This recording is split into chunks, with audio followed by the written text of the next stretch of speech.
Hello बच्चों, last video में हमने भूकंप के बारे में, उसके प्रकारों के बारे में, भूकंप आने के कारणों के बारे में चर्चा की थी। आज के वीडियो में हम भूकंपीय तरंगों के बारे में, इसका विश्व में वितरण और भूकंप के प्रभावों के बारे में चर्चा करेंगे। सबसे पहले भूकंपीय तरंगे क्या है? जो भूकंप उत्पत्ति केंद्र से चारों ओर चलने वाले विभिन्न प्रकार की तरंगों या कंपन के प्रकार को ही भूकंपीय तरंगे या अर्थक्वेक वेव्स कहते हैं। इसकी गति, प्रभाव एवं निरंतरता समान नहीं रहती है। यह रुक रुक कर तथा अनेक प्रकार से चट्टानों का स्वरूप या घनत्व बदलने पर भी बदल कर आगे बढ़ती रहती है। अतः भूकंपीय तरंगे कई प्रकार से प्रभावी होती है। किसी भी मुख्य भूकंप उत्पत्ति केंद्र से 3 प्रकार की तरंगे उत्पन्न होती है: प्राथमिक, द्वितीयक और धरातलीय तरंगे। तो सबसे पहले हम प्राथमिक तरंगों के बारे में पढ़ते हैं। जो प्राथमिक तरंगे हैं, यह सबसे तेज गति से चलती है। गति होती है इसके 8 से 14 किलोमीटर प्रति सेकंड। यह ठोस एवं तरल दोनों ही प्रकार के पदार्थों में समान रूप से गतिशील रहती है। ऐसी लहरें आगे पीछे धक्का देती हुई समान गति से बढ़ती है। इन्हें संक्षेप में पी तरंगे भी कहते हैं। यही तरंगे पृथ्वी की मध्यवर्ती केंद्र में प्रवेश कर जाती है, यद्यपि वहां इनकी गति कम होती जाती है। द्वितीयक तरंगे या एस वेव या सेकेंडरी वेव्स, इन तरंग की गति जल से उठने वाली लहरों जैसी होती है। इनकी गति 5 से 7 किलोमीटर प्रति सेकंड होती है। तेज भूकंप के झटकों में इन लहरों के कारण ही पृथ्वी पर दरारें पड़ जाती है। यह लहरें पृथ्वी में काफ़ी गहराई तक प्रवेश कर जाती है, किंतु द्रव पदार्थ में प्रवेश नहीं कर पाती। इन्हें संक्षेप में एस तरंगे या आड़े तरंगे भी कह सकते हैं। तो बच्चों, ये जो एस तरंगे हैं, इनको आप ऐसे भी याद कर लोगे, एस फॉर सॉलिड भी होता है। मतलब ये सिर्फ ठोस पदार्थों में ही गमन करेगी, यह द्रव पदार्थों में गमन नहीं करेगी। ये इसके बारे में ध्यान रखने योग्य बात है, तो इसको भी आप ध्यान दें। धरातलीय जो तरंगे हैं, तीसरी तरंगे हैं, ये लहरें जो होती है वो पृथ्वी की सतह पर ही चलती है। उसकी गति 3 से 5 किलोमीटर प्रति सेकंड रहती है। सतह पर चलने के कारण इसे अन्य तरंगों से अधिक लंबा मार्ग तय करना पड़ता है, अतः इसे लंबी दूरी वाली तरंगे कहते हैं। किसी भी स्थान पर सबसे पहले पी तरंग, उसके बाद एस तरंगे पहुंच पाती है। 20वीं सदी में विश्व के विभिन्न भागों में आए भूकंप के सघन अध्ययन से पी व एस तरंगों की सहायक विशेष तरंगों का भी पता चला, इसमें से पी तरंगों या लहरों के ठीक बाद महसूस किए गए धक्कों के लिए जिम्मेदार लहरों को पी जी व पी स्टार कहा गया। इसी भांति एस तरंग या लहरों के ठीक बाद लहरों को एस जी व एस स्टार कहा गया। जहाँ पी जी व एस जी तरंगे धरातल की ऊपरी परत के निकट चलती है, वहीं पी स्टार और एस स्टार तरंगे मध्यवर्ती परत में चलती है। इसके बाद आता है रिएक्टर स्केल या रिएक्टर पैमाना। इम्पोर्टेंट है बच्चों, कई बार कॉम्पिटिटिव एग्जाम में ऑब्जेक्टिव्स में भी आ जाता है कि रिएक्टर पैमाना क्या है।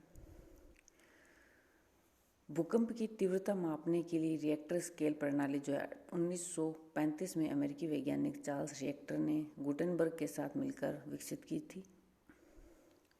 इस मापनी पर 1 से लेकर 12 तक अंक होते हैं। 1 से 4 अंक तक के भूकंप विशेष कमजोर क्षेत्रों में ही महसूस किए जाते हैं। 5 से 7 अंक के भूकंप सभी लोग महसूस करते हैं, भय फैल जाता है। कमजोर भवनों में दरारें भी पड़ जाती है। 7 से ऊपर के अंक के भूकंप विशेष विनाशकारी होते हैं। कुछ क्षणों में सैकड़ों भवन तराशायी हो जाते हैं। पशु, मानव एवं धन की बहुत हानि होती है। 11 व 12 अंक के भूकंप प्रलयकारी ही होते हैं। इसके बाद कुछ नहीं बचता है। भूकंप की तीव्रता शैलों की परतों से मुक्त होने वाली ऊर्जा से नापी जाती है। भूकंप की भविष्यवाणी करना बड़ा जोखिम का काम है। मानव को अब तक इसमें सफलता नहीं मिली है, किंतु प्रयास जारी है। चीन के जीव भौतिक विज्ञानियों ने पशुओं के व्यवहार में बदलाव के आधार पर कुछ घंटों पूर्व इसका पता लगाने का दावा भी किया है। अब हम भूकंप के विश्व में वितरण के बारे में बात करें तो पृथ्वी की सतह पर भूकंप के वितरण और ज्वालामुखी पर्वत के विश्व वितरण में काफ़ी समानता है, क्योंकि दोनों ही आकस्मिक घटनाएं और दोनों का संबंध भूगर्भ से होने वाली हलचल से है।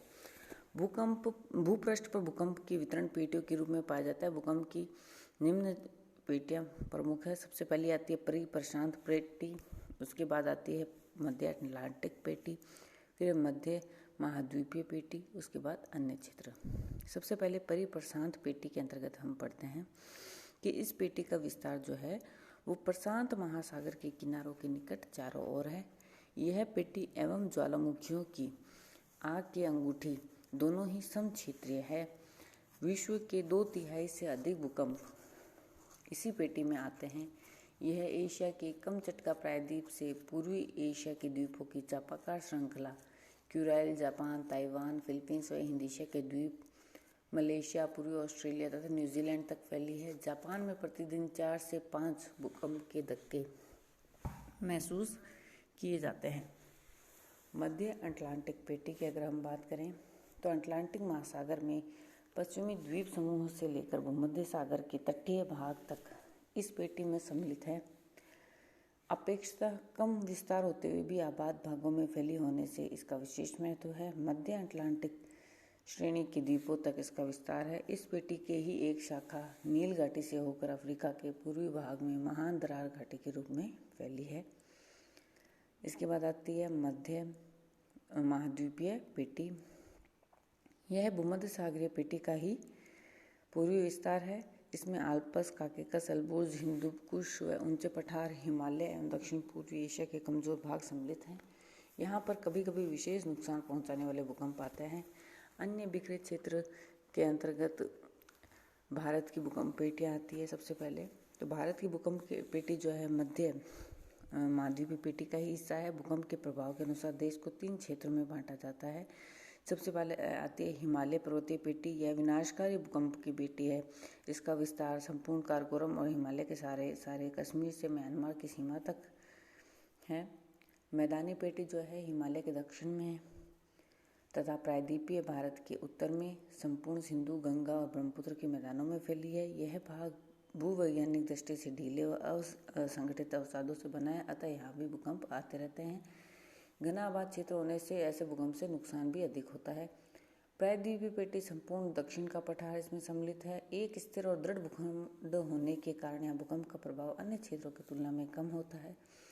कोयना, लातूर तथा भुज के भूकंप ने इसके भूकंप मुक्त क्षेत्र होने के भ्रम को भी तोड़ दिया है। जो अत्यधिक विनाशकारी भूकंप आए हैं अब तक के, उनकी एक सारणी आपको दिखाई दे रही होगी स्क्रीन पर, जिसमें 1908 में मैसीना है, 1920 में कांसू चीन में है, 1923 में टोक्यो जापान में है, भुज जो 2001 में भारत में आया था भूकंप वो है। भारत में आए भूकंप को अगर हम देखें तो कच्छ गुजरात में, कछार असम में, सोपोर में, शिलांग में आदि हैं।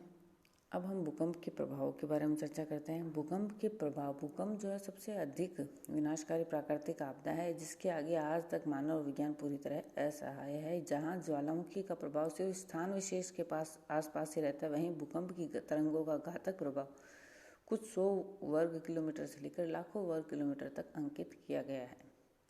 इनसे होने वाले घातक प्रभाव निम्नलिखित हैं। सबसे पहला है सांस्कृतिक भूदृश्यों का नाश, फिर है जनहानि, नदियों द्वारा मार्ग का परिवर्तन, भूतल पर दरार, धंसाव और उभार। सुनामी इम्पोर्टेंट टॉपिक है। क्या चीज़ है ये सुनामी, जो कि भारत में आया था 26 जनवरी 2004 को।